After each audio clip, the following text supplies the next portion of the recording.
birlik yox, 2 dənə ömürlük verəm. Amma mənə 2 dənə ömür yox, mən özümü müdafiə eləmişəmsə. Bilirsən nə tərəfdir? Qardaşım, burada ya mən qəbristanlıqda olmalıydım, ya o. Bir bıçaq vurmuşam, bir. O da nə təri mən vurmamışam. Kənarlaşdırmaq üçün bir bıçaq burama soxublar, biri ürəyimə, tutqam deşik-deşikdir. Qaçırtmışam, mənə biz nə qədər bıçaq atılırdı. Mən deyə bilmirəm, prosta adların kişiliyimə sıxışdırmıram. Mən həmin ki olmuram.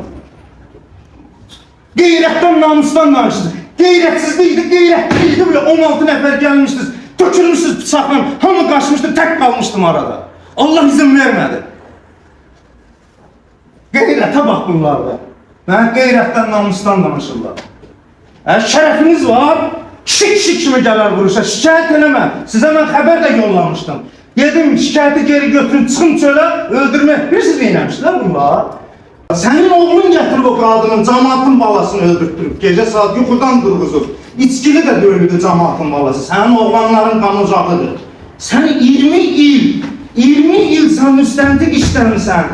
Sən o qədər analar, bacılar gözü yaşlı qoymusan ki, axırda Allah Taala sənin atanın adını verdiyi 30 neçə yaşında oğlunu havarıqda tutdu, əlindən aldı. İndi də heç nə eləyə bilmirsən. Türmədən çıxmaq var, qorxaqdan qayıtmaq yoxdur. Sənin yaşayışın budur, sən bax bu adamsan. Burada da həmin mövqeyini davam edirsən. Bir sözlə, qısa və laxarib konkret deyiləm.